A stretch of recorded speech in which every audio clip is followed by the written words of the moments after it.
Buenas tardes a todos. Mi nombre es Pedro Galán, coordinador de AEAL, y seré el encargado de moderar este seminario online que se realiza dentro de las actividades que se enmarcan dentro de la SEMO.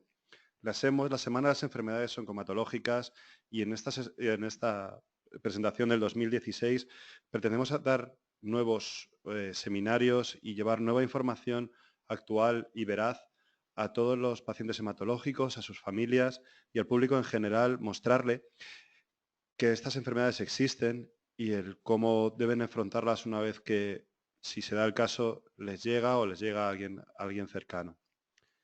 Les recordamos que pueden visitar nuestra página web, aeal.es/semo, para consultar la campaña que realizamos este año, los vídeos informativos y los servicios que ofrece AEAL a sus socios y socias. Durante la jornada de hoy contaremos con la doctora Manuela González Tirado. Ella es máster en reproducción humana, miembro de la Sociedad Española de Fertilidad, ha trabajado los últimos 10 años en reproducción asistida y es un socio de GEPAC y ASCAMA. Procederemos a explicar la dinámica del seminario, pero antes queremos darle las gracias a la doctora y agradecerle enormemente el tiempo dedicado a esta ponencia que ha realizado de manera altruista para ayudar a todos los socios, socias y a la gente que ha querido formar parte de ella. La dinámica del seminario es muy sencilla. El ponente realizará la exposición. Durante la exposición pueden consultar las dudas que les vayan surgiendo, y posteriormente serán contestadas en el turno de preguntas al terminar el webinario. Estas preguntas se pueden realizar mediante la ventana que tienen disponible, por la que llegarán y que iremos leyendo a la doctora Manuela para que pueda contestar. Sin más, damos paso a la doctora para que presente este seminario web que tiene por título Fertilidad en el paciente hematológico. Doctora, ¿está lista? Sí, la pantalla completa no se ve. Hola a Hola. todos. Sí, se lo oye Hola. perfectamente, doctora. Se me oye perfectamente. Perdona, Pedro, pero es que la pantalla completa no se ven las diapositivas a los lados. Al lado Y del antes, botoncito del porcentaje del 83, sí. tiene ahí el botoncito ese, dele a ese botón. Presentación con diapositivas. Eso es. Muy bien, vale. Fenomenal. Bueno, exactamente. Buenas tardes a todos y a todas. Como ya me ha presentado Pedro, yo soy médico y bueno, pues voy a saltar directamente a presentar ya y a hablar sobre lo que tenemos que hablar esta tarde. ¿Qué es el cáncer? En principio, unas ideas generales que seguro que las sabéis, pero bueno, quiero contárosla. ¿Qué es el cáncer hematológico? Bueno, pues son aquellos cánceres que se originan en la médula ósea. La médula ósea es un tejido esponjoso que está dentro de algunos huesos del cuerpo, por ejemplo, los huesos de la cadera, el esternón y el cráneo. Y se originan en la médula ósea y en el sistema linfático. El sistema linfático son los ganglios, el timo, el bazo, las amígdalas y los vasos linfáticos. Deciros que en la médula ósea hay dos tipos de células madre inmaduras. Son las células mieloides, que son las que producen los glóbulos blancos, los glóbulos rojos y las plaquetas. Los glóbulos blancos nos defienden de las infecciones, los glóbulos rojos transportan el oxígeno y las plaquetas ayudan a la coagulación.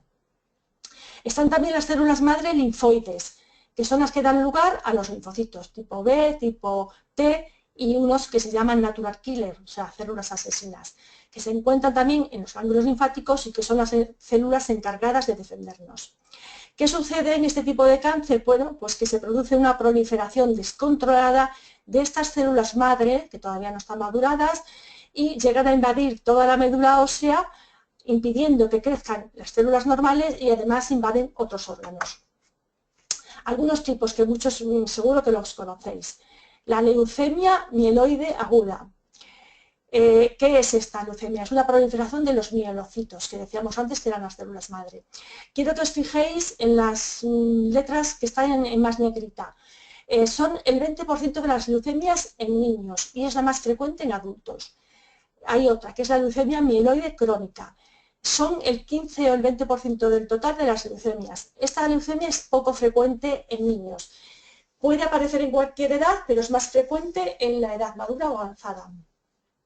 La leucemia linfoblástica aguda, que es una proliferación de linfocitos, aquellos que nos defienden de las agresiones externas y producen también los anticuerpos, Bueno, pues esta leucemia es la forma más común de leucemia infantil y en general es el cáncer infantil más frecuente. La mayor incidencia está entre los 2 y los 5 años y sobre todo es más frecuente en relación 2:1 en el sexo masculino. También se puede observar en adolescentes y en adultos. En los adultos predomina más también en el sexo masculino, con una edad media, aparece sobre todo entre los 25 y los 30 años. Solamente un 10 a un 15% de los pacientes superan los 50 años. Los linfomas, que son linfocitos atípicos que proliferan en los ganglios linfáticos. Seguro que sabéis que hay dos tipos, el Hodgkin y el no Hodgkin.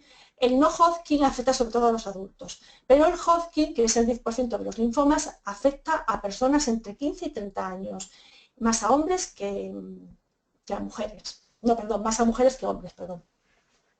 En niños viene a ser solamente un 5%. Quiero que os fijéis en las edades, porque veis que son edades pues, en las que se tiene la mayor capacidad reproductiva, en principio. Hay otro cáncer que es el mieloma múltiple, que es una proliferación de células plasmáticas anormales. Las células plasmáticas son las que dan lugar a los linfocitos B maduros, que producen los anticuerpos. Bueno, este cáncer es poco frecuente en personas jóvenes, aparece sobre todo en personas mayores de 65 años. En fin, que dentro de los cánceres infantiles, es decir, en los menores de 14 años, las leucemias representan aproximadamente un 30% y los linfomas un 13%, con una supervivencia de casi del 76% a los 5 años. En los adolescentes, entre 15 y 19 años, hay una tasa de un 12% de leucemias y del 20% de linfoma entre todos los cánceres. El linfoma de Hodgkin, por ejemplo, tiene un pico de mayor incidencia, como os decía, entre los 20 y los 30 años. Hay otro pico a los 70, pero es el más frecuente, este cáncer es el más frecuente entre los 15 y los 24 años. Estos cánceres, las leucemias, los linfomas, el linfoma de Hodgkin, supera la supervivencia en un 90%. O sea, estamos hablando de largos supervivientes al cáncer que luego van a ver comprometida su capacidad para ser padres o madres. Bien, es conocido que muchos de los agentes oncológicos que se utilizan para el tratamiento de estos cánceres afectan a la fertilidad, aunque las tasas de infertilidad permanente, o sea, que afecte por completo, son variables, porque depende también de otros muchos factores, no solamente del cáncer en sí. Sabemos también que tener hijos biológicos es de gran importancia para muchas personas y en las últimas décadas los métodos de preservación de la fertilidad, que son las técnicas de reproducción asistida, han evolucionado mucho y además han hecho muy asequibles a la población. Es decir, en los pacientes más jóvenes que son sometidos a tratamientos oncológicos durante la etapa reproductiva, entiendo yo que la preservación de la fertilidad debe formar parte de la planificación del tratamiento y permitir así, a la larga, una supervivencia con mayor calidad de vida. ¿Qué tratamientos se utilizan en estos cánceres? La quimioterapia, generalmente son con varios compuestos combinados, la radioterapia asociada o no a la quimioterapia, la cirugía con radioterapia y el trasplante de médula ósea con radioterapia. ¿Qué efectos secundarios van a tener estos tratamientos sobre la fertilidad de los pacientes? Bueno, pues mira, en el caso de los varones sabemos que disminuye la cantidad y la calidad de los espermatozoides. La cantidad se llama oligozoospermia, si es que quedan pocos, o azoospermia, si no queda ninguno. Y la calidad, es decir, alteraciones en la forma de los espermatozoides, se llama teratozoospermia. Os digo estas palabras para que os vayan sonando. Se puede producir también una disminución de las células madre germinales. Las células madres germinales están en los testículos, en los hombres. Se llaman espermatogonias y se tienen que convertir en espermatozoides mediante un ciclo muy largo de 3 meses en los testículos. También se han visto alteraciones en el código genético, en el ADN de los espermatozoides. Y, por ejemplo, en los pacientes con linfoma de Hodgkin, la oligozoospermia, o sea, poca cantidad, y la zoospermia, nada, se puede presentar en un 75%. Si se asocia a radioterapia, pues llega al 100%.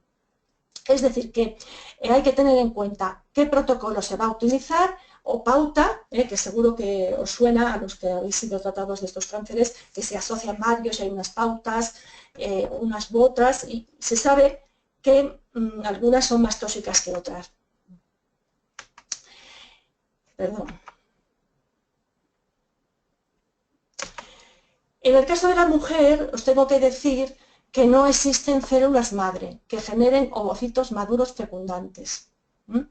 Las mujeres nacemos con un número determinado de folículos, que son unos pequeños quistecitos que están en los ovarios.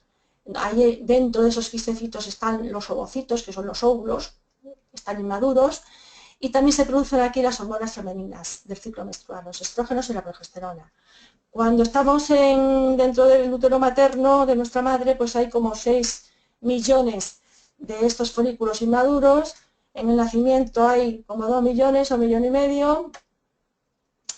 En la menarquia, o sea, la primera regla ya cae, empieza a caer, tenemos 0,5 millón, y a partir de los 37-38 años, pues hay unos 25.000. A partir de esta edad decae y ya viene la menopausia. La cantidad de folículos que tiene una mujer se llama reserva ovárica y se puede estudiar mediante ecografía y análisis hormonales.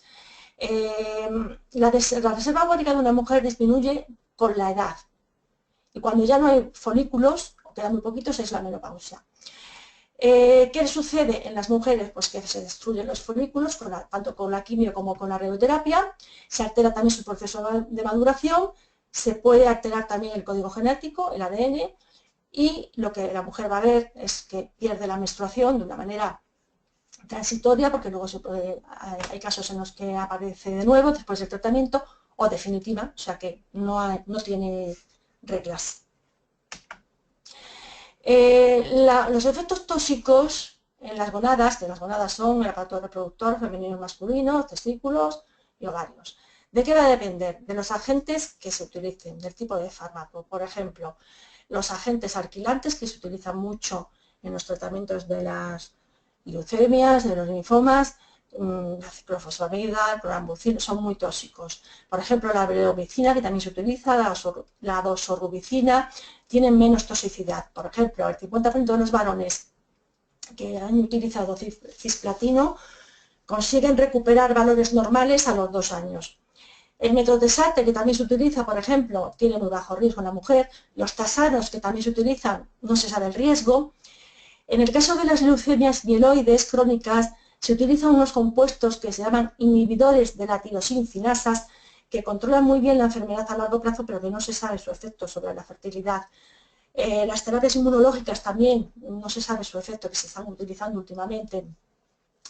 Va a depender también de la dosis, por ejemplo, dosis de 19 gramos por metro cuadrado en el varón de ciclofosfamida, ya se observa que hay toxicidad sobre las gonadas, sobre el testículo. Y en el caso de la mujer, por lo que os contaba antes, de que con la edad tiene menos folículos, pues cuanto más edad, menos dosis para que vayan disminuyendo los folículos. O sea que cuanto más edad, menos dosis para causar más daño. Depende también de la selección de fármacos, y esto lo digo porque hay pautas, sobre todo en los linfomas, en el linfoma de Hodgkin, que bueno, pues se recuperan muy bien los valores de espermatozoides. Esto, claro, la pauta va a depender, por supuesto, del tipo de leucemia y del estadio de la enfermedad, de la edad del paciente, por supuesto. ¿De qué va a depender también la toxicidad? De la asociación con la radioterapia. ¿Por qué? Pues porque sabemos que la radioterapia, en el caso de los testículos, pues sobre todo en los niños, es muy vulnerable, es muy sensible, el testículo infantil. Se disminuye, por tanto, los espermatozoides, que puede tardar años en recuperarse, también con la radioterapia. Se puede alterar también la producción de testosterona, aunque no hay referencias claras sobre este tema. Se puede alterar también por la radioterapia el código genético de los espermatozoides.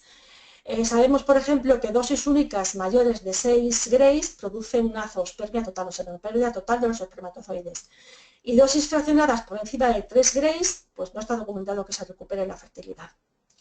También depende de la zona donde se vaya a realizar. Por ejemplo, si es en las zonas pélvicas y abdominales donde están los órganos reproductores, pues evidentemente la toxicidad será mayor. En el caso de la mujer, sabemos que con dosis de 20 Grays se produce una menopausia en menores de 40 años, pero con 6 Grays ya es suficiente para producir una menopausia en mayores de 40 años. Los úteros también prepuberales pues son muy sensibles a la radioterapia y pueden después tener problemas para su desarrollo. Y si hay que irradiar la zona craneal, pues en el cerebro se encuentran las hormonas, se producen las hormonas que controlan tanto el ciclo ovárico como el ciclo masculino. En el hipotálamo y la apófisis, que están en una zona central del cerebro, se producen las hormonas que van a poner en marcha el testículo, la función testicular y la función ovárica. Si además otro de los tratamientos, que es el trasplante de médula ósea asociado a irradiación corporal, pues digamos que hay muy altas tasas de azoospermia en el varón, o sea, de pérdida de espermatozoides y de fallo ovárico en la mujer. Vamos ya con las técnicas. ¿Qué técnicas se pueden utilizar y se están usando en el varón adulto y adolescente mayores de 15 años para preservar la fertilidad? La primera, que es muy sencilla, la criopreservación de semen. La congelación de semen se viene haciendo hace mucho tiempo, se empezó en animales y luego se vio que en el varón era muy eficaz. Consiste en mantener dosis de semen a bajas temperaturas, a menos 196 grados, en los bancos de semen preparados para ello. Se debe hacer antes de iniciar el tratamiento.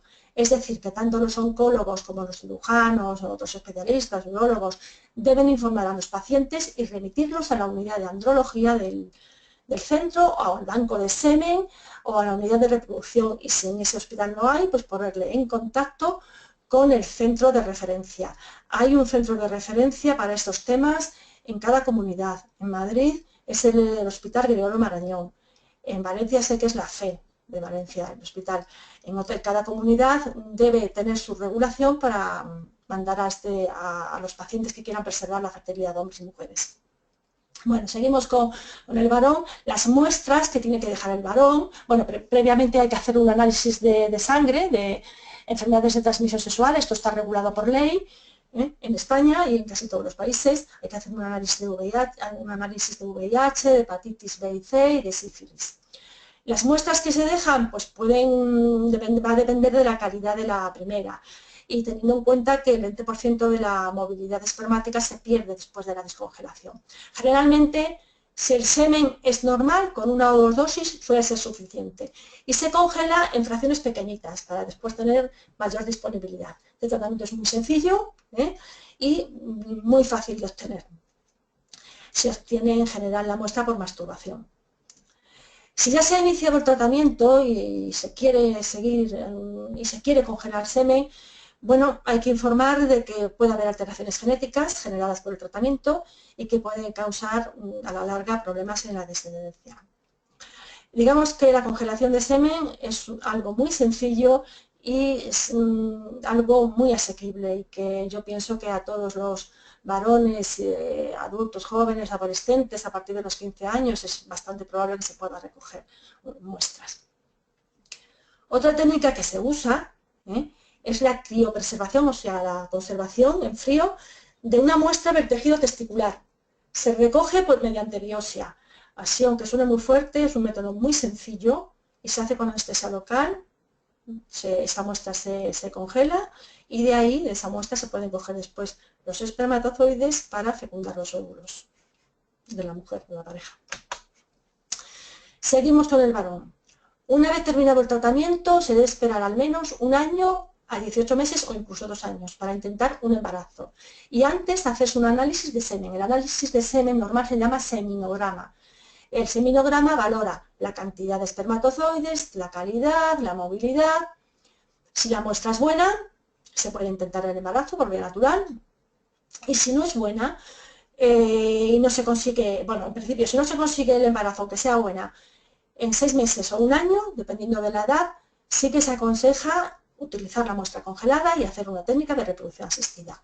La técnica que se aconseja es una fecundación in vitro con microinyección. ICSI quiere decir microinyección, palabras en inglés, inyección intracitoplasmática del esperma. Si la muestra no es buena, pues utilizar la muestra congelada, por supuesto. Deciros que la congelación de semen ha demostrado ser muy útil, pero no garantiza su capacidad fecundante, aunque aparentemente la muestra sea buena. Y eso no solamente en los enfermos oncológicos, sino en general. Un paciente que quiere dejar en un banco de semen, de un centro de reproducción, una muestra que aunque sea buena, después no hay garantías de que realmente con esa muestra se pueda conseguir un embarazo, porque el embarazo es algo más complejo que no solamente la calidad del semen. Ya se han publicado gestaciones y nacimientos empleando semen crioconservado de pacientes oncológicos sin que haya habido un aumento de anomalías congénitas ni anomalías cromosómicas. Podría haber riesgo de que las células germinales llevaran, como os decía antes, alteraciones en el ADN. Esto no se ha confirmado en los seres humanos, pero sí se ha visto en animales. ¿Qué técnicas se pueden hacer para utilizar para ver la calidad de los espermatozoides? Bueno, ya os decía, el seminograma, calidad, cantidad, movilidad. No se puede saber con esta técnica la integridad del código genético, es decir, del ADN, ni la dotación cromosómica de los espermatozoides. De forma que si se queda dudas o algún paciente tiene miedo de que su muestra aparentemente que es buena lleve alguna alteración, pues se puede, por ejemplo, estudiar el eyaculado en el semen eyaculado, se puede estudiar y se puede seleccionar los espermatozoides mediante el test de fragmentación, otra técnica que se llama MAC, técnica IMSI. Se pueden estudiar también el número de espermatozoides a través de una técnica que se llama FIS, que es utilizando unas sondas fluorescentes. Estas sondas se unen a un determinado cromosoma. De esta forma podemos conocer el número de cromosomas que lleva cada uno de los espermatozoides. Deciros que, os decía antes, que en el testículo hay células madre, que se llaman espermatogonias. Estas células madre tienen 46 cromosomas, como todas las células de nuestro cuerpo. Tienen que dividirse y quedarse en 23 cromosomas. Ese proceso los espermatozoides lo hacen en el testículo y se llama meiosis. También lo hacen los óvulos en los folículos, se llama igual, meiosis. Y en general no es 100% eficiente, o sea que puede haber problemas. Puede existir una cierta proporción de espermatozoides con cromosomas anómalos, con un número de cromosomas anómalos, 93 o 97, eso se llama aneuploidía. Y si se fecunda un óvulo con este tipo de semen, pues hay un elevado riesgo de embriones anómalos. La meiosis también se puede estudiar, se puede estudiar mediante una biopsia testicular. En cualquier caso, si se ha conseguido un embarazo con técnicas de reproducción asistida en un enfermo oncológico, sí se recomienda hacer un diagnóstico genético preimplantacional. ¿Qué es esto? Pues es que una vez que se ha descongelado el semen, se ha conseguido mediante fecundación in vitro y microinyección unos embriones. Esos embriones se pueden estudiar cuando están en fase, cuando se han desarrollado 5 o 6 células. Y se estudia su dotación genética y si genéticamente está bien, pues son los que se transfieren al útero de la mujer. También deciros que si un embarazo se ha conseguido por vía natural, o incluso conseguido con el semen crioconservado, también se aconseja hacer diagnósticos prenatales, que eso ya es muy frecuente hacerlo. Se hacen estudios en sangre a la mujer una vez que está embarazada, se puede hacer también una amniocentesis y se puede ver si porta alguna anomalía el embrión o el feto. Hemos hablado de las técnicas en adultos y en jóvenes mayores de 18 años.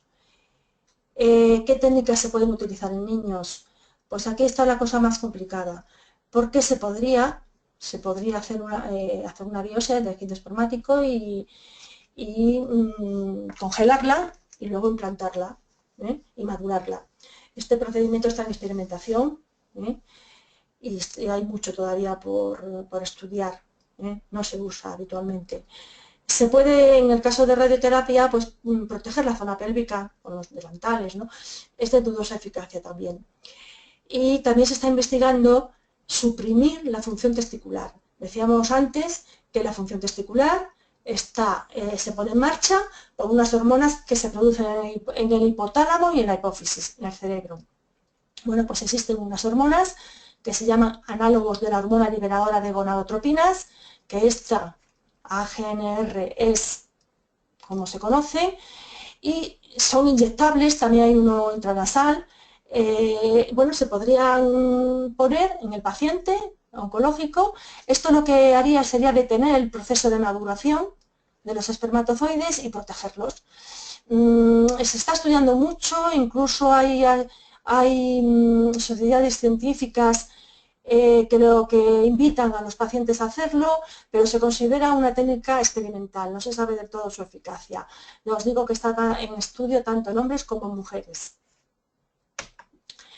En niñas, ¿qué se hace, qué se puede hacer en niñas? Lo mismo, en el caso de la radioterapia, pues proteger la zona pélvica durante el tratamiento con los delantales. Hay otra técnica que se llama transposición ovárica, ovariopesia, que os suenen los nombres por si lo leéis en algún sitio, que consiste en quitar los ovarios de donde están y llevarlos a otro sitio, a otro sitio donde haya un vaso sanguíneo que favorezca la vascularización. Bueno, hay controversias también sobre la eficacia, y también se considera experimental. Más fáciles y además se está haciendo es la criopreservación de corteza ovárica. Los ovarios, en los ovarios decía que están los folículos, que son los que generan, o sea, donde están y maduran los óvulos. La corteza ovárica es donde están los folículos, alrededor de los ovarios. Entonces se obtiene por cirugía, que hacerlo por cirugía es una cirugía sencilla, pero requiere una anestesia local o general. Se obtiene tejido ovárico de la corteza, se mantiene en frío para después implantarlo o bien en el mismo ovario o plantarlo en otra zona, peritoneo, en la pared abdominal, en el antebrazo, por ejemplo, una vez superada la enfermedad. Ya hay descritos embarazos con esta técnica. Existiría el riesgo de que las células tumorales hayan invadido los ovarios, pero sí que se han descrito embarazos. También se considera experimental, pero es verdad que en España se viene haciendo desde el año 2006, en otros países desde el año 2000 ya hay documentados nacidos vivos. El tema es que en España, en el Hospital de la Fe de Valencia, por ejemplo, es un centro pionero en esta técnica, y admite pacientes de toda España. ¿Qué problemas hay? Pues hay que hacer cirugía antes y después. Y que podría haber células tumorales en el tejido ovárico trasplantado. Esto ya os digo, se ha visto en animales, pero no en humanos. Otra técnica que también existe, la obtención de ovocitos inmaduros. Os decía que en los ovarios están los ovocitos, óvulos inmaduros, y tienen que madurar, lo mismo que os decía de los espermatozoides. Tienen que pasar de 46 cromosomas a 23. Ese proceso lo hacen en los ovarios. Se trataría de cogerlos antes, sin madurar. Esto es experimental totalmente, es una ventaja muy grande porque no es necesario estimular a la paciente para que maduren esos ovocitos. Parece que es poco eficaz, pero podría ser complementaria de la congelación del tejido ovárico. No se recomienda en niñas, en prepúberes. Y además, luego para madurar los óvulos, los ovocitos, hay que utilizar medios de cultivo. Y bueno, pues estos medios de cultivo que llevan muchas sustancias, no se sabe si podrían producir alteraciones genéticas o epigenéticas en estos ovocitos. ¿Qué técnicas son realmente las que más se utilizan y se podrían utilizar y se están utilizando en las mujeres adultas y en adolescentes mayores de 15 años? La vitrificación de ovocitos. Bueno, esta es la técnica que más se aconseja por todas las sociedades científicas, nacionales e internacionales. Se está utilizando desde el año 2008 y consiste en someter a los ovocitos ya maduros, o sea, ya con 23 cromosomas, a una rápida congelación. Se les pasa de más 15 grados a menos 196. Esta técnica la congelación de ovocitos se lleva haciendo mucho tiempo. En España se está utilizando desde el año 2008 porque la congelación no es lo mismo que la vitrificación. La vitrificación es una congelación rápida, la congelación es una congelación lenta. y con la congelación lenta sí que se veían alteraciones en el ADN, en el código genético de los óvulos, con lo cual en España hasta el año 2008 no se permitió hacerlo. La descongelación, una vez que se necesitan los óvulos y ha pasado todo el tratamiento y la mujer quiere quedarse embarazada, pues vuelve a hacerse también muy rápida, de menos 196 a más 25 grados. Esta congelación rápida, informaros de que hace que consigue que el ovocito, que es la célula más grande posiblemente, la célula más grande del cuerpo y tiene mucha agua, pues al hacerlo tan rápida la congelación permite que no se formen cristales de hielo que podrían dañar, mientras que la congelación que se hacía antes, pues sí, por eso en España no estaba permitida, aunque en otros países sí que se llegó a hacer. Deciros que mediante esta técnica se consiguen que más del 95% de los ovocitos recuperados sobrevivan y que tienen una tasa de embarazos igual prácticamente que los ovocitos en fresco según los últimos estudios. La experiencia en tasas de embarazo son cada vez mayores. Por supuesto, depende mucho de la calidad del ovocito en el momento que se vaya a vitrificar. ¿Qué sucede? Que os decía que los ovocitos, los folículos donde están los ovocitos, van disminuyendo con la edad, van disminuyendo en cantidad y en calidad. De forma que una paciente de 40 años, pues sus ovocitos ya no son tan buenos. La edad más de fertilidad mayor en la mujer, de ovocitos de mayor cantidad y calidad, está entre los 18 o 30 años, con lo cual pues habría que valorar cada caso. No es que no se pueda por encima de los 40 años, es que hay que valorar realmente si merece la pena. Bueno, siguiendo con los ovocitos, pues el tratamiento hay que hacerlo antes de que la mujer empiece el tratamiento oncológico. Hay que medicar a la mujer con unas hormonas durante 10 o 12 días para que esos ovarios, esos folículos maduren.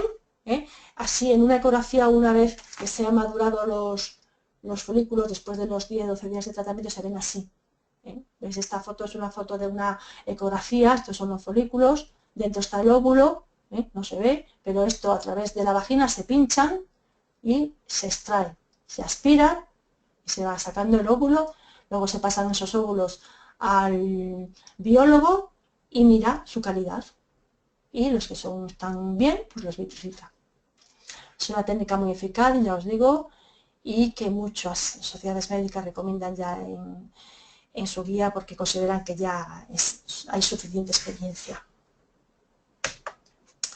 ¿Qué se puede hacer también para preservar la fertilidad? Pues criopreservar los embriones con congelación o vitrificación. Hay una alta experiencia, porque esto se está haciendo desde que está permitida la fecundación in vitro en España, desde la primera ley de reproducción en España, que es de 1988. Lo ideal sería dejar que estos embriones, una vez que hemos sacado los óvulos, eso es como os decía en la diapositiva anterior, sacamos de aquí los óvulos.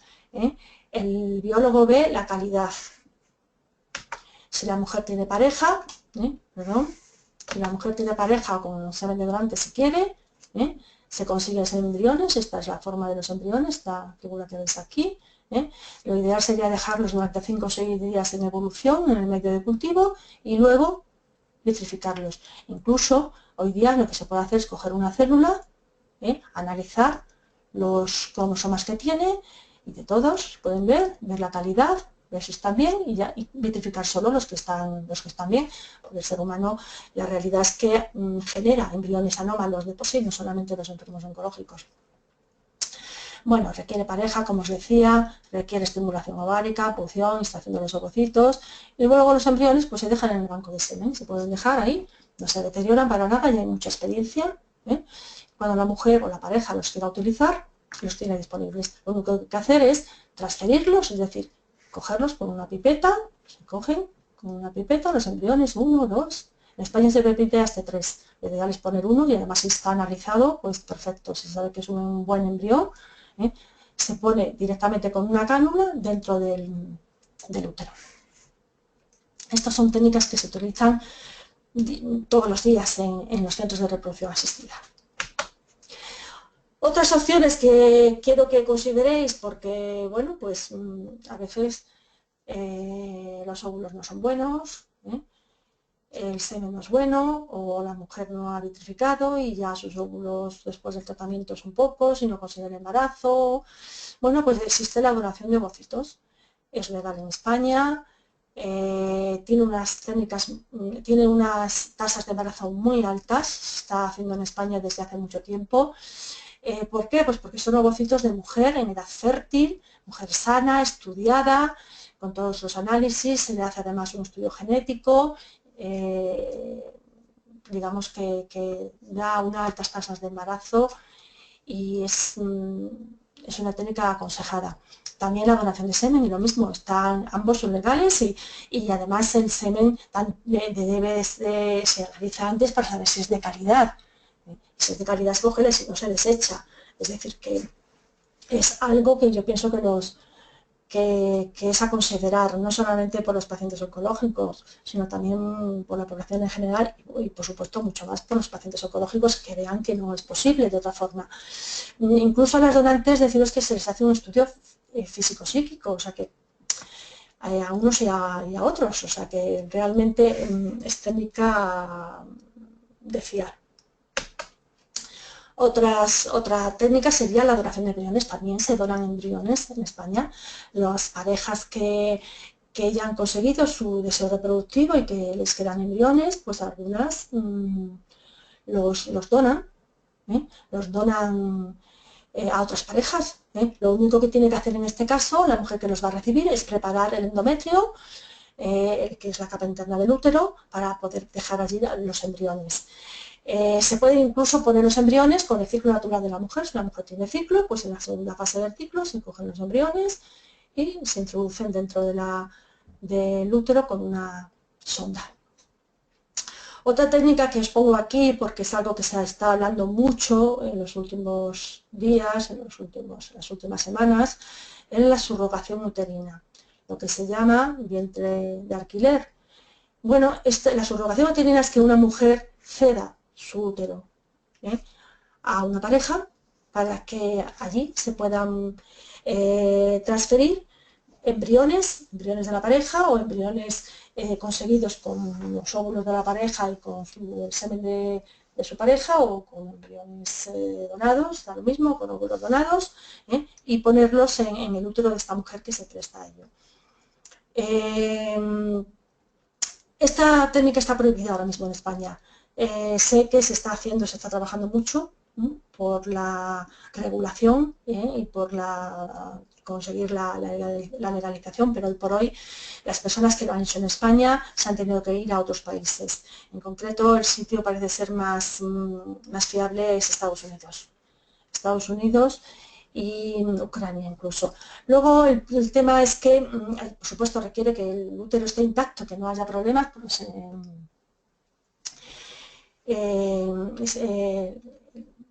digamos que la mujer que va a recibir esos embriones, su útero tiene que estar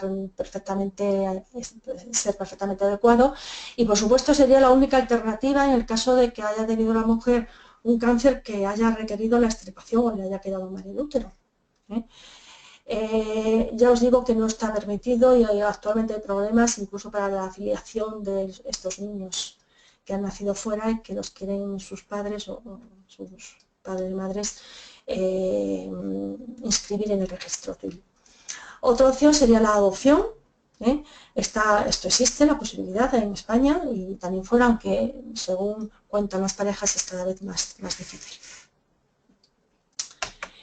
Bueno, por último, considerar que la supervivencia de los pacientes con cáncer es cada vez mayor, gracias al diagnóstico temprano y a los avances de la investigación. Ya os decía que las leucemias y los linfomas de Hodgkin tienen una supervivencia muy alta, que afecta además estos cánceres a pacientes muy jóvenes. El pico mayor era entre 18 y 20, 30 años. que es muy importante que el oncólogo y todo el personal sanitario informe al paciente y a todos los familiares cercanos, por ejemplo, en el caso de los menores, en el caso de los menores tienen que decidir los padres, ¿eh? De que existe riesgo de que puedan perder la fertilidad y, y que aunque en muchos casos no se desconoce con exactitud el riesgo, es posible que se pierda y que existen al alcance pues, todas estas técnicas. Es muy importante que desde las asociaciones de pacientes se informe de todo esto y se dé apoyo a los pacientes y se informe sobre este tema. Y es verdad que las sociedades de pacientes y las sociedades médicas cada vez están más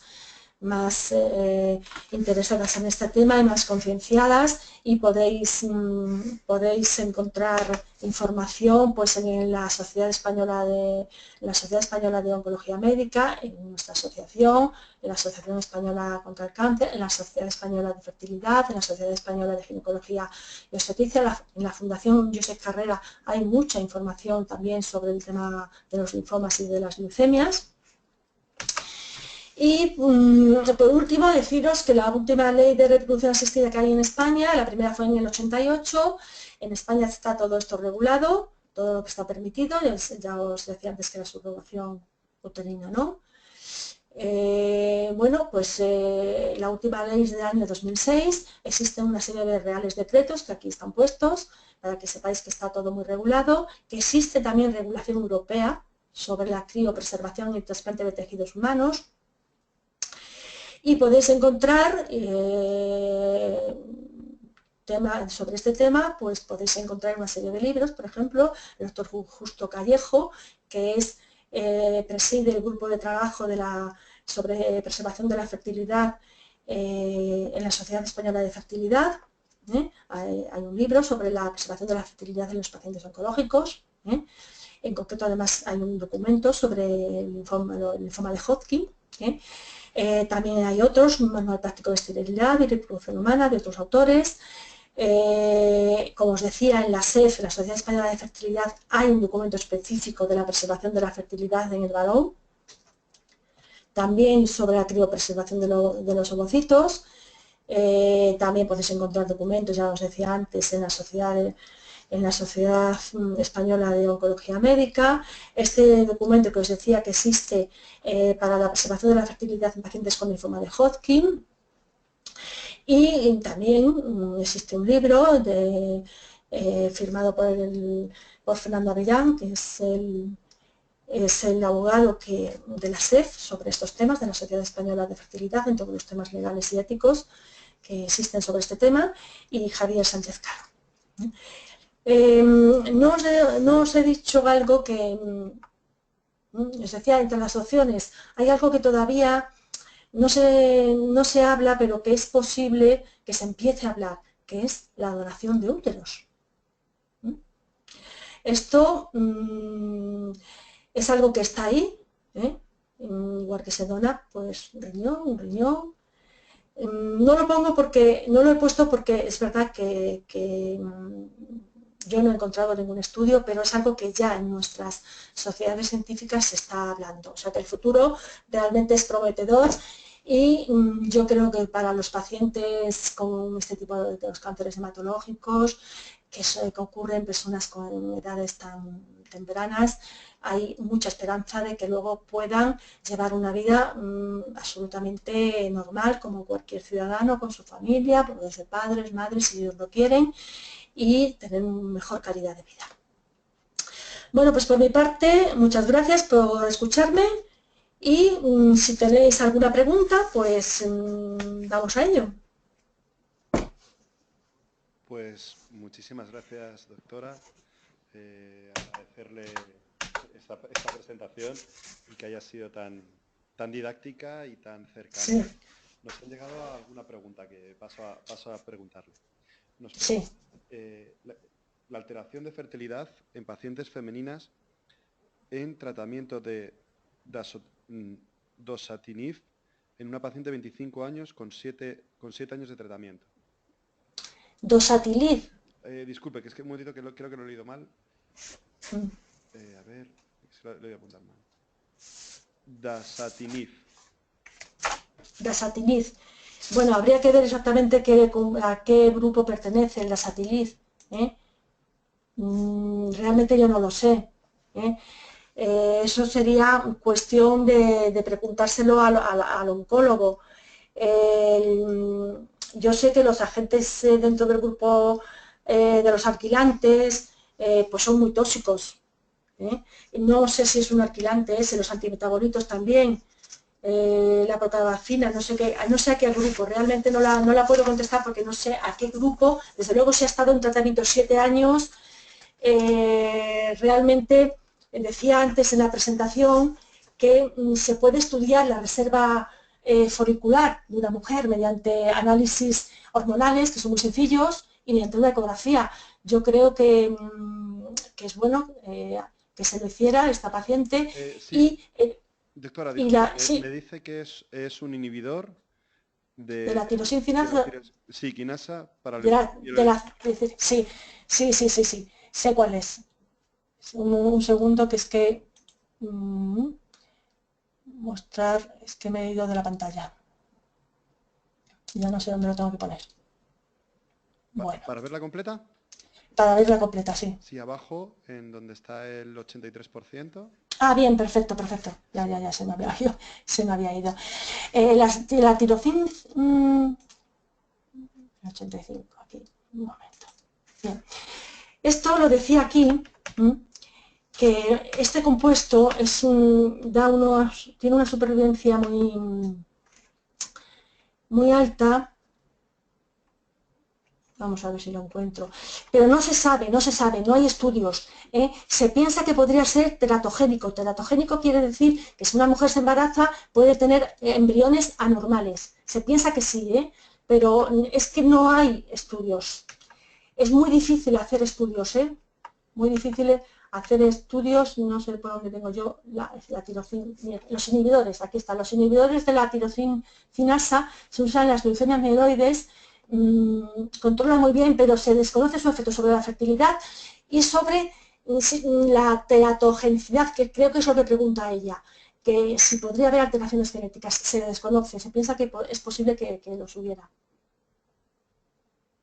Muy bien, pues pasamos a otra pregunta. Nos Sí. preguntan si en la LMC hay casos de embarazo y si se sabe cómo se comporta la En, enfermedad el, durante el mismo. en la leucemia mieloide crónica, Sí, yo creo que sí, yo creo que hay descritos embarazos, yo he leído bibliografía, lo que sucede es que son casos aislados.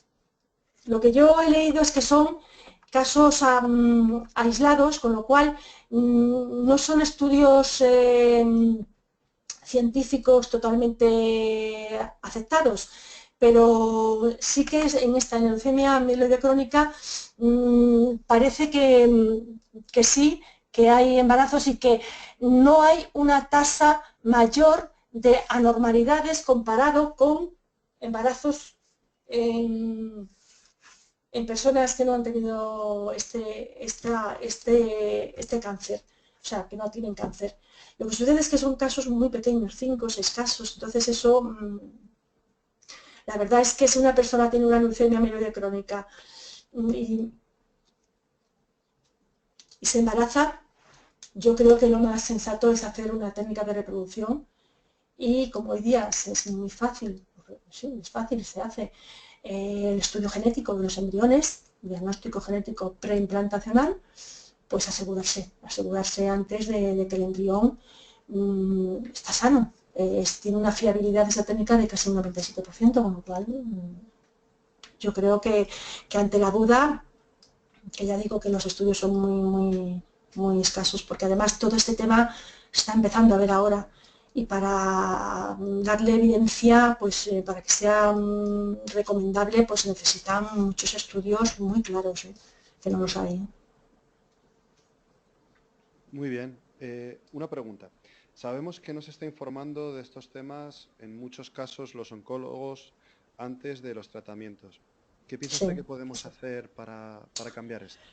Sí, pues esto es un problema muy serio, porque es que, claro, el oncólogo va directamente a que tiene un paciente con cáncer y lo que tiene que es que curarle. Es así. Lo que sucede es que yo pienso que, claro, ellos mismos saben que, sobre todo estos cánceres que afectan a gente joven, ¿eh? Pues luego sucede que tienen problemas para la fertilidad. Claro, es posible que ni el paciente se lo plantee, dirá, bueno, yo lo que me quiero es curar, ¿no? Aquí está, si son menores, la labor de los padres, de hacer la pregunta, y si son ya pues mayorcitos, ya a partir de los 14, 15 años, pues hacer ellos la pregunta. O sea, se debería hacer un trabajo a través de, pues, de las asociaciones de pacientes con la población en general, con las sociedades científicas y con los oncólogos sobre todo. Yo, buscando información, yo sé que la Sociedad Española de Oncología Médica sí que trata este tema, sí lo valora, sí tiene información sobre ello. La Fundación Josep Carrera, por ejemplo, sí tiene información sobre esto. O sea, yo creo que cada vez se está extendiendo más esta información, se están preocupando más los médicos de ello, y pienso además que no solamente los oncólogos, sino el primer médico que hace el diagnóstico o al primer médico al que va el paciente de que me encuentro mal, o que ya sabe que tiene un cáncer, debería decir, vamos a ver, la fertilidad es importante, puede ser importante para ti, existe forma de preservar tu fertilidad e informar. Hacer un trabajo desde las asociaciones, desde luego, no veo otra línea. Ya os digo que desde los médicos, desde la sociedad de la clase médica, por decirlo de alguna forma, hay cada vez más interés en que esto se difunda y se sepa. Y hay muchos centros en Madrid que ya lo están ofreciendo, centros privados, centros públicos. De hecho, en Madrid, ya os decía antes, que el hospital de referencia es el Gregorio Marañón, y me consta que ya en muchos casos se está derivando, sobre todo a las mujeres, porque banco de semen para los hombres parece que hay en más sitios. Hay hospitales que se lo están además ofreciendo a sus pacientes. Por ejemplo, el 1 de octubre, el 12 de octubre, ofrece la vitrificación de ovocitos a sus pacientes oncológicas. Y hay otros, por ejemplo en La Paz, yo sé que hay banco de semen que se lo ofrecen a sus pacientes oncológicos. O sea, pienso que es algo imparable, y que a través de hablar de estos temas va a llegar a la población y por supuesto a los oncólogos, que son los más importantes, porque son los que van a tratar al paciente. Mire, en colación a lo que usted nos está comentando, nos comenta una de las participantes en el seminario que hay muchos problemas en que te deriven a las consultas de fertilidad y no hay respuestas. Falta de información y conexión entre hematólogos y ginecólogos, que en su caso la trataron como una paciente normal de infertilidad. Entonces, creo que esto es algo que, como usted bien dice, desde las asociaciones de pacientes y desde las sociedades científicas incluso, deberíamos pelear por ello. Sí, tiene toda la razón. Es algo tremendo porque, bueno, sobre todo porque la supervivencia es muy alta. Y como yo digo, pues hay vida después del cáncer.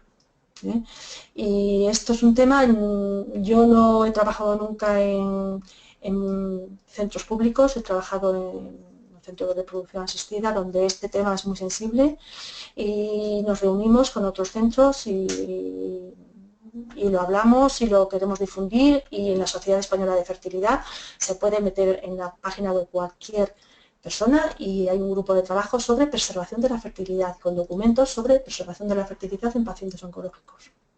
Quizás habría que hacer también estos seminarios, en los hematólogos que sé que hacen tratamientos de cáncer, en los oncólogos. O sea, quizás habría que hacer también estos seminarios para que sepan que esto porque está ahí y es algo presente en la sociedad actual. Pues bueno, doctora, de nuevo darle las gracias por su colaboración y también dar las gracias a la colaboración altruista de los pacientes y de la gente que ha atendido al seminario y ha realizado las preguntas. Recordarles que el seminario quedará grabado en las páginas web de AEAL, en AEAL/SEMO 2016, y que podrán acceder también desde la página web de GEPAC.